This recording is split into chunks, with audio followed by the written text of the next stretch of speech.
For 32 years, Command Master Chief Willis served with honor and distinction as a highly respected Navy senior enlisted leader with vast leadership and management experience. Currently, Mr. Willis is the recruitment specialist for diversity at the Uniformed Services University of Health Sciences, the nation's federal health sciences university that's committed to excellence in military medicine and public health during peace and war. As the former Command Master Chief and Senior Enlisted Leader of Walter Reed National Military Medical Center and National Capital Region, Command Master Chief Willis served as an executive advisor to the Medical Center Director and was responsible for leading and managing over 7,100 joint military and personnel in the provision of medical care to more than 440,000 beneficiaries in the National Capital Region, with an annual budget of over $1 billion. His decorations include the Defense Superior Service Medal, Meritorious Service Medal, Navy and Marine Corps Commendation Medal, alongside various unit and campaign awards. Please join me in welcoming Command Master Chief Tyrone Willis.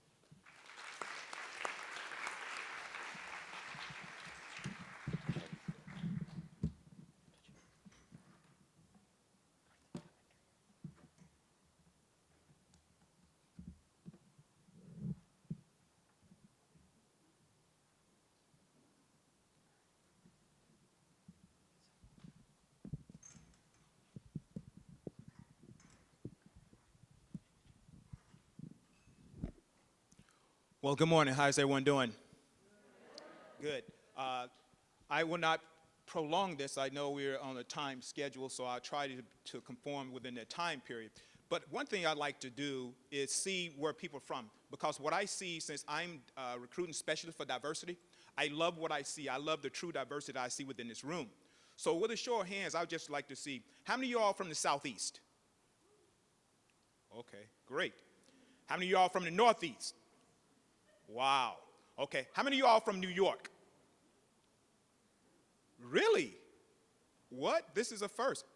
Is your hand raised, or are you shy about New York? Oh, okay. How many of y'all from the Midwest?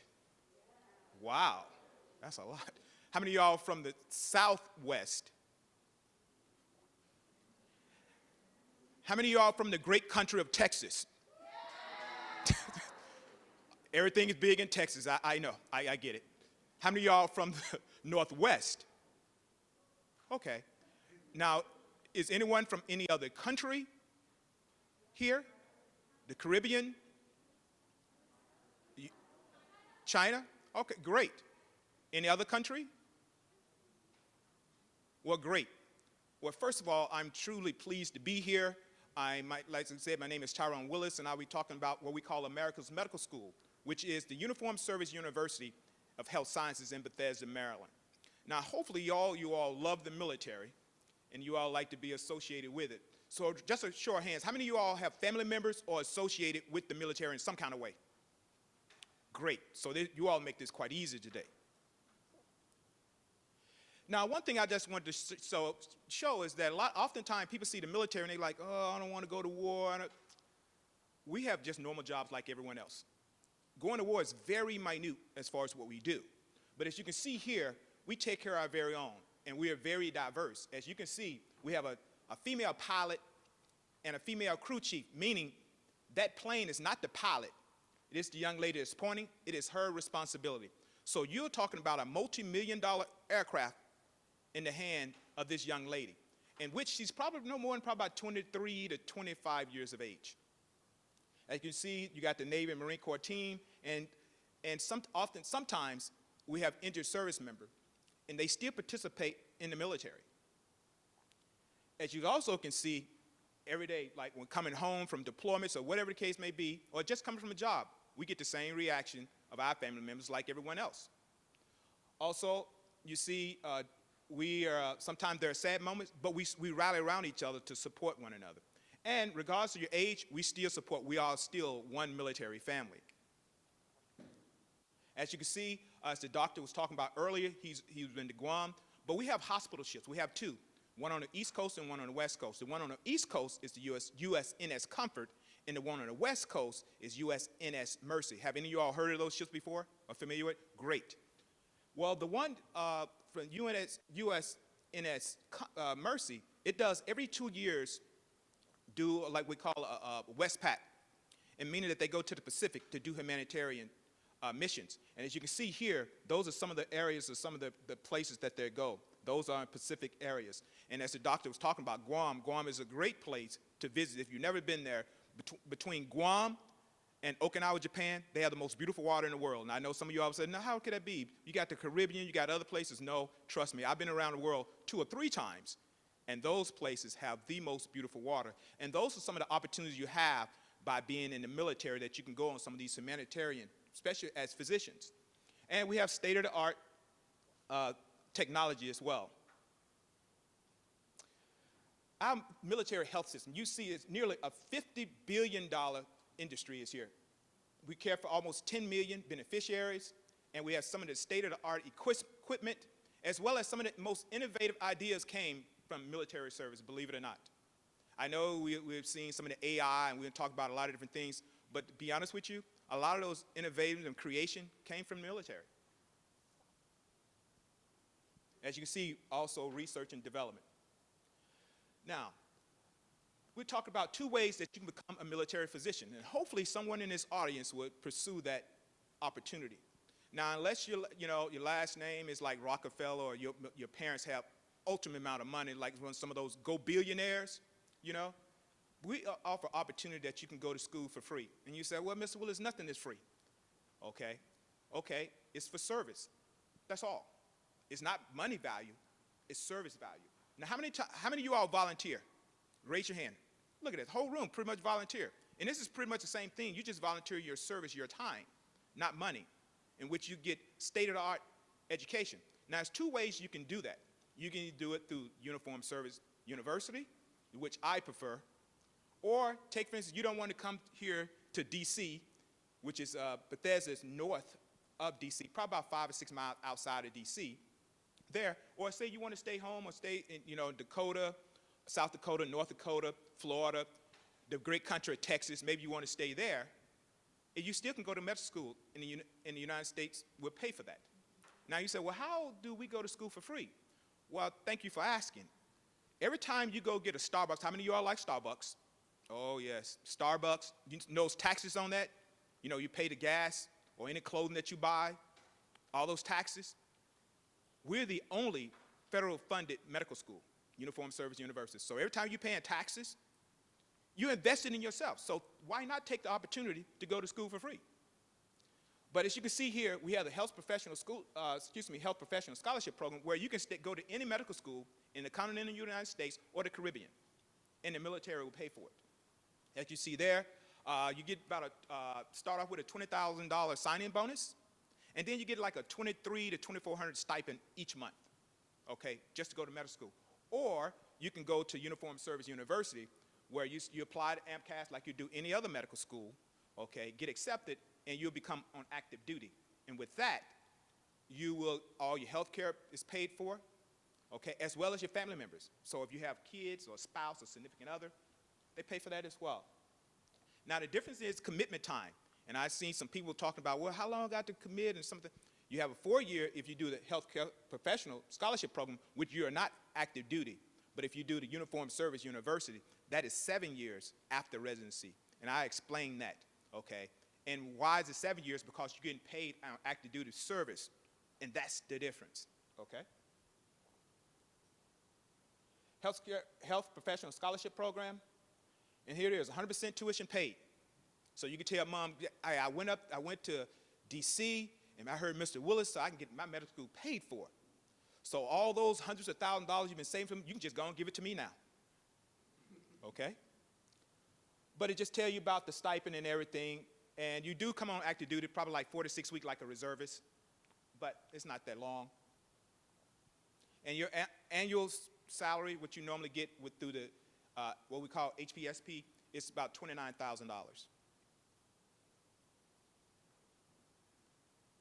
Now, this is where you can look and see the comparison. Normally, it depends on your medical school being anywhere from $250,000 to $350,000. But as you can see here, what you're saving $386,000. Now, last time I checked, that's a nice size house depending on where you are. Now, if you're in New York City, no, that's probably like a closet.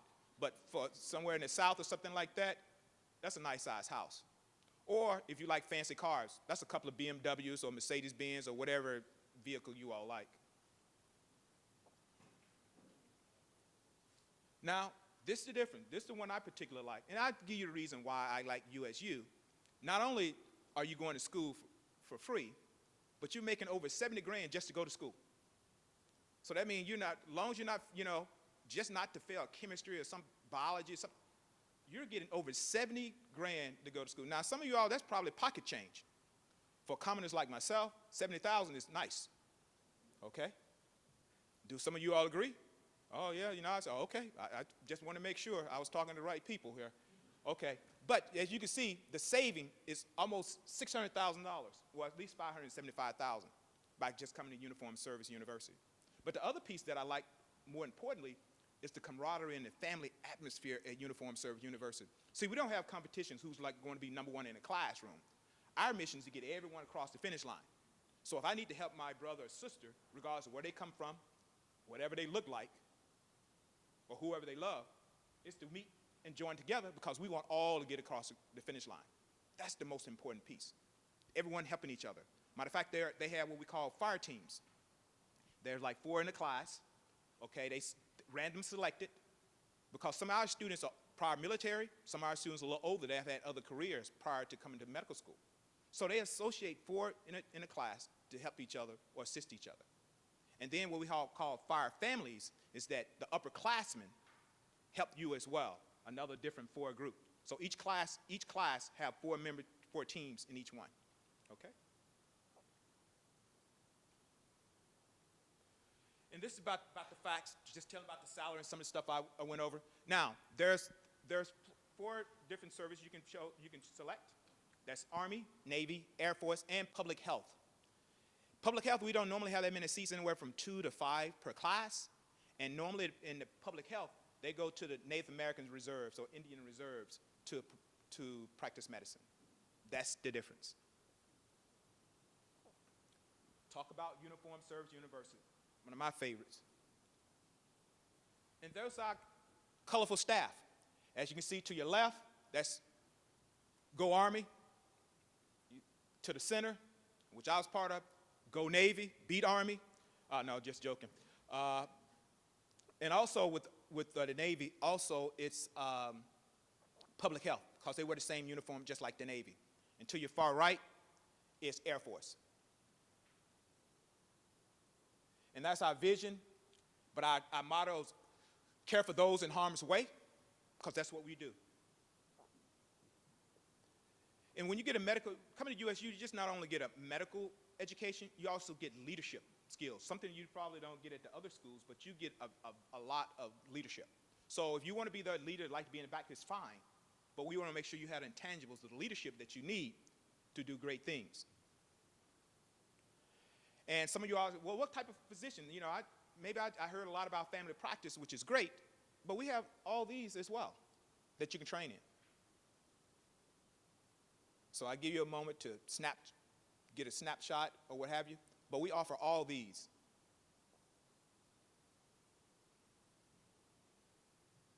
Now, as you can see this picture, hopefully everyone can see. Right, the one that you see, the top arrow, that's where we're located.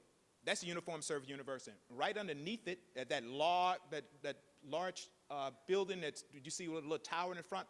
That is the great Walter Reed National Military Medical Center. That is the President's Hospital. Of all the hospitals, that is the President's Hospital. So when President Trump was in the hospital, that's where he went. When President Reagan was shot, that's where he went. That's where all the presidents go to get their treatment. Yes, they have a hospital staff at the White House. Yes, they do. But for major treatment and stuff like that, surgery is performed at the Walter Reed National Military Medical Center. Right across the street, the one at the bottom right, is the National Institute of Health, NIH. So between the 3, we are the largest, okay, academia in medicine that you will see in the United States. I think the only thing that's comparable is Duke University. So that is how large we are. Now, where do we practice medicine at? Oftentimes, in some of your other medical schools, when they do their rotation, they normally do their rotation locally, close to. But our students at Uniform Service University will go around the United States. You can practice if you want to do some of your rotation in Florida. You want to do it in Hawaii. Can you imagine that, doing practice in Hawaii for those that like the water? Also, you can do it in Texas, the great country of Texas. You can do it in Washington State, California, or maybe you want to go in the middle of the country. If you notice, a lot of it in the Southeast, from Virginia all the way up to here. That's where they do their rotation. And they get to select, to choose what rotation where they want to go. You get to. These are some of our medical treatment facilities. We have 55 medical treatment centers, as well as 373 medical clinics. That's a lot of practicing. Now, if you notice, the one at the bottom left, that is Naval Hospital of San Diego. The one at the right is a community hospital in Fort Belvoir, which is located near here. The one next to it is Washington State. And the one in the far right, I can't tell what they are, but can anyone tell me what the one that look pinkish look? Anyone tell me which one that is? You know, ma'am? Yes. Triplet Hospital in Hawaii. It's an Army hospital. So that's where you can be doing your rotation, practicing medicine. I mean, doing your rotation during school, you're not even a physician yet. And that's part of your rotation that you can practice in Hawaii. You know, do your rotation in the morning time, on the beach surfing in the afternoon. That's if you select.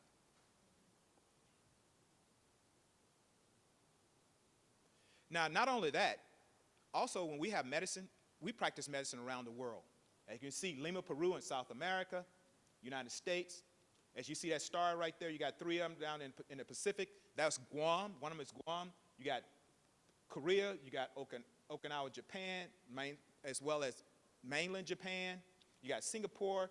You have South Africa, Kenya, Egypt, Italy, Spain, Germany, all those places that you can practice medicine.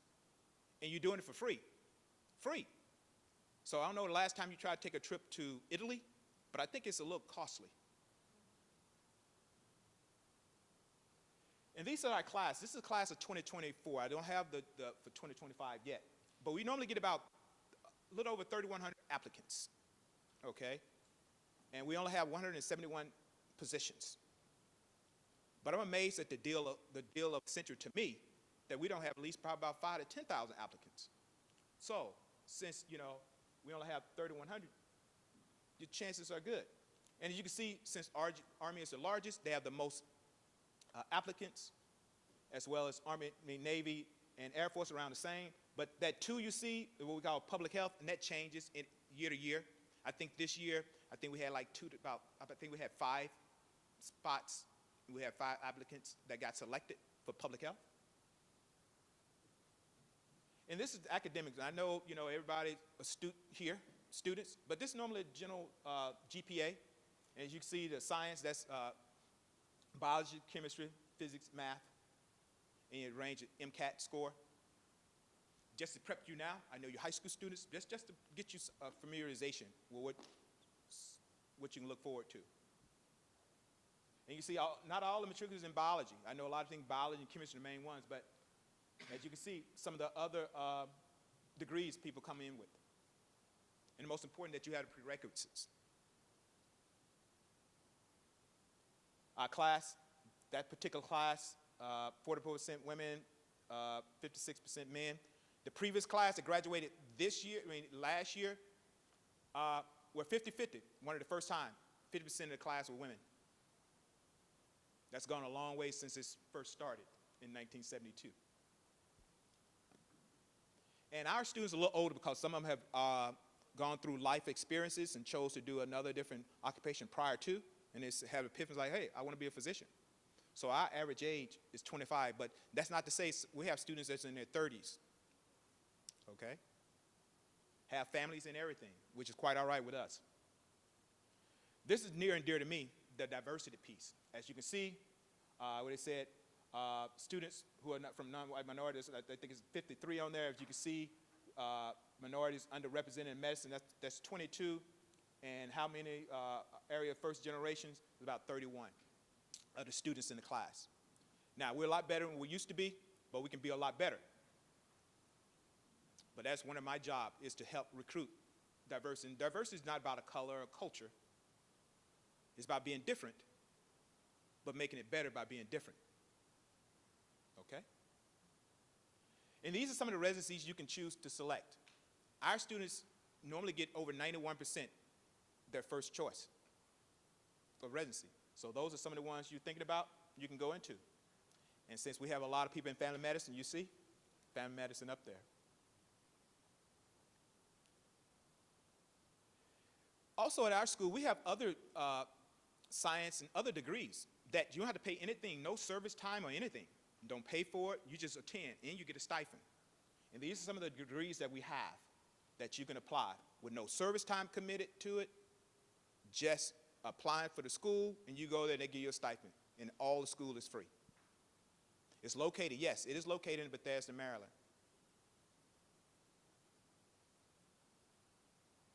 I was amazed by this. How in the world I can get a PhD or master's program for free, and I don't ever any service time, and you give me a stipend?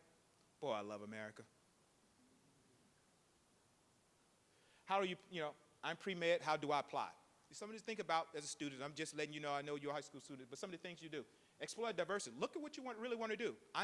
You all are very fortunate. I'm very pleased to know that many of you already know what you want to do. You already had a track. You just need to wait, okay, which school I want to go to. And that's good. You're undergrad, you know what you want to do in undergrad before you become a physician. And if you don't, that's fine, okay? That's why you explore. Sophomore year, start shadowing, volunteer. If you're interested in medicine, I think some of you are already doing that shadowing now, which is great. Become an EMT or anything like that, that's fine. Always keep studying. Never stay stagnant, always study. Junior year, college, start thinking prep or preparing for the MCAT. That's what a lot of deciding people what they want to do. They frighten of the MCAT. They're like it's a big monster, but it's not. If you properly prepare for it and study properly, in which we, in our school, we help individuals with how to properly prepare for that.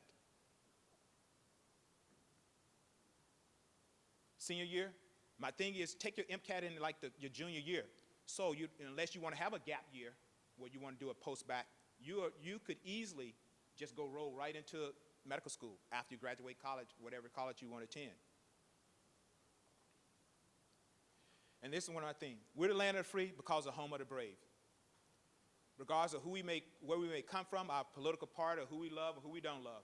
One of the things you can say about the United States, we're the land of the free because of the home of the brave. Each and every American that want to make a difference, that come together collectively to make our country great. And at this time, any questions? I know it's pretty much like rapid fire, but I've tried to be within the time constraints.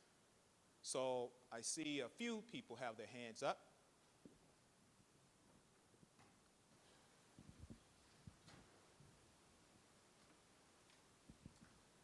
Hi, I'm Avery. Hello, how you doing? I'm good, how are you? I'm doing quite well. Thank you. To go pre-med in the military, do you have to have physical military training? No. Well, the thing is this. I know a lot of people say, oh, I don't want to go under the barbed wire. I've seen those commercials, firing those bombs, blowing up. I'm crawling in the mud. And the little training that the doctors go through, it's more like your PT class in phys ed. I mean, what they go to a school, okay? They do go to a school, and it's teaching about the custom and courtesy, how to wear the uniform, okay? Policies. Also, a little physical fitness, depends on what branch of service. I think it's like 3 to 4 weeks, maybe 5 weeks. And it's just, with the Navy, it's 1.5 miles, a couple of what they call sit-ups, I call them crunches, and some push-ups. Army may be a little different, Air Force, a lot different, but it's not that difficult, trust me. And you know well in advance, it's not what like the enlisted go through. It is not. So you ain't got to worry about, tell your parents, you ain't got to worry about people throwing grenades, shooting over your head, you face down in mud like G.I. Jane and all these. No, it's not like that. And then, I don't know a lot about it, but I saw aerospace medicine up there. What does that look like with the military? Aerospace medicine is more like with pilots, working with pilots and stuff of that nature. not so much, going into space, but that could be a part of it. And that's what that is. You work with pilots about their medicine because theirs a little different than your regular medicine with some of the stuff, the G-forces and different stuff that they go through. Thank you.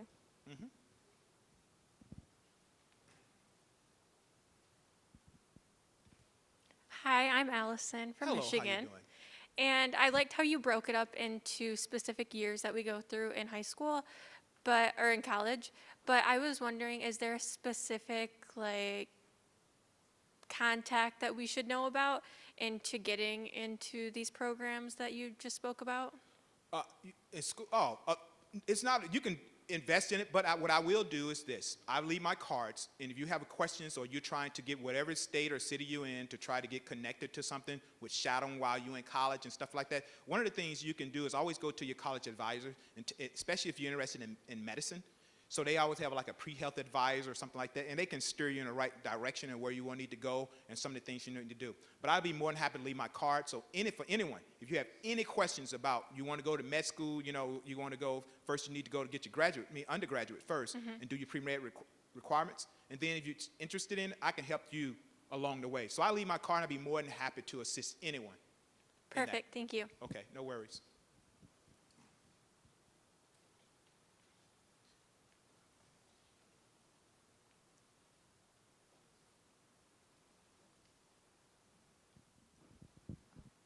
Hi, I'm London, and I was wondering, or I'm highly interested in going to emergency medicine into the military, and I was wondering which branch would have the most opportunities for me.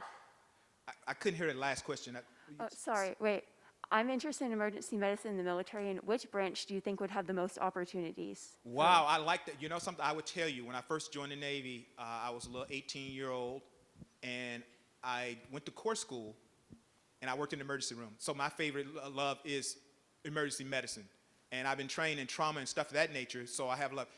It depends. I like the Navy. I guess I'm going to be a little biased about the Navy because you get a chance to do, as far as emergency medicine, on ships, under the water, like on subs, on the land, and you do it with the Marine Corps, and the air.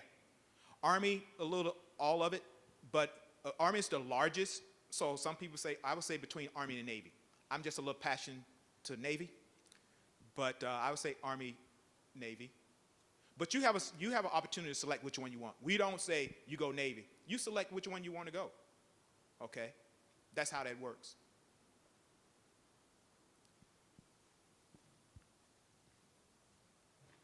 Unfortunately, that is all the time left that we have for questions. Thank you, everyone. Okay. Thank you. Thank you so much for your insights, Commander Willis. It's been a pleasure. And thank you for kind of sharing some insights and giving yet another perspective as to the career opportunities and routes that future health professionals can take. And on behalf of HOSA-Future health professionals, we would like to present you with this plaque for your time and for being here.